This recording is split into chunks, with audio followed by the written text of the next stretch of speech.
Hey everyone, this is Steve from GamersNexus.net, and I am back with another game benchmark. This time we tested Far Cry 4 using our usual suite of video cards on all the settings available, including the special NVidia setting.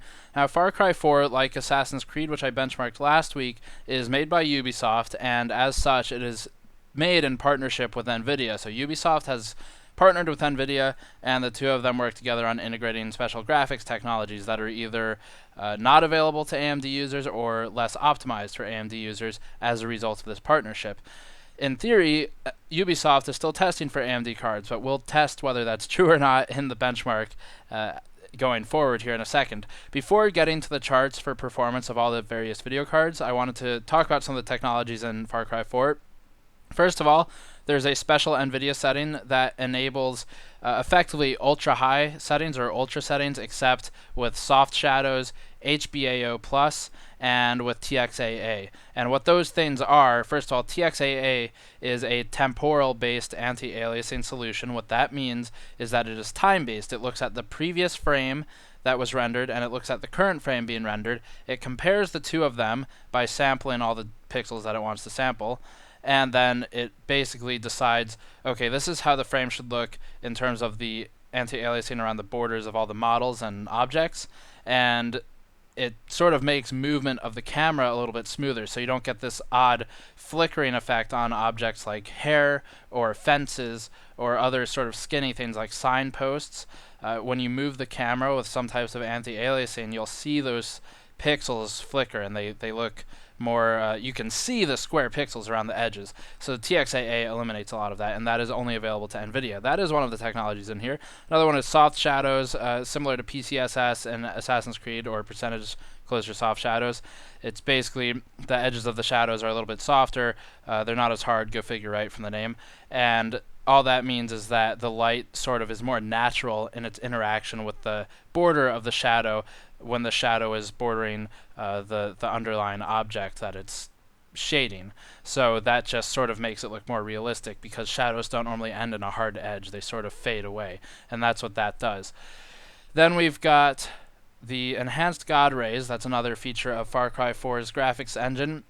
This is available to AMD as well, but it works much better and more smoothly on NVIDIA cards. The enhanced God rays are basically your usual volumetric particle effects God rays that cast a light from the sun or another source down through fog, low-lying fog in the streets, or clouds, or trees, really anything. Think of think of outside, that thing out the window over there. I'm pointing, you can't see it, but there's a thing out the window called outside, and light goes through things like leaves, and given the right conditions, you can sometimes see kind of a dusty glow coming down through the leaves. And that's what's generated in Far Cry 4 with the enhanced God rays. So that's one of the major technologies. Now, in terms of performance, the GTX 980 once again rules the day of the charts. The game actually uses about 3.5 gigabytes of video RAM if you present 4 or more gigabytes to the game. So that's a step in the right direction for consuming a lot of video RAM. Unfortunately, it only uses about 1.62 gigabytes of system RAM. That's probably an artifact of the conversion from consoles where all the memory is shared. So you will get use of higher frame buffer capacity video cards like a 4 gigabyte 980 or 4 gigabyte 290X or whatever. And that shows in the benchmark charts. So with Ultra, we run about 80 FPS with the 980 using Ultra settings at 1080p. And then the 780 Ti is about 75, 780 is 68, and so forth. The 290X is 66. Now, although the 290X is a perfectly playable FPS at Ultra, it is not actually playable, and here's why. NVIDIA cards are optimized really well in this game. You can play Far Cry 4 on a 750 Ti with medium or high or medium high settings, and you will be perfectly happy even at 40 FPS. It will look fluid even when you're used to 60 FPS. And that's just because it's optimized so well. With AMD cards, they're so horribly, they stutter a lot. The frame is constantly dropping in FPS, so you kind of end up with these really jarring stutters when you pan the camera left to right. It looks like you're losing huge chunks of frames and almost like it's repeating some of the previous frames, which is called stuttering. And that is an issue only on AMD cards with Far Cry 4. NVIDIA does not exhibit it. It's perfectly fluid on NVIDIA. And I think that's probably an artifact of Ubisoft partnering with NVIDIA. It looks like they didn't even test for AMD. So hopefully a patch will fix some of this. I ran the day one patch and the most recent 14.11.2 Catalyst beta drivers, and it still did this, so no luck so far. If you own AMD, I would say hold back on your purchase until Ubisoft announces a fix for these issues, because it is completely unplayable even on a 290X at 66 FPS. It's really jarring to play. That said, on very high settings from Ultra, you can see that the performance is still very good. It jumps up about 10 FPS for some of the mid-range devices.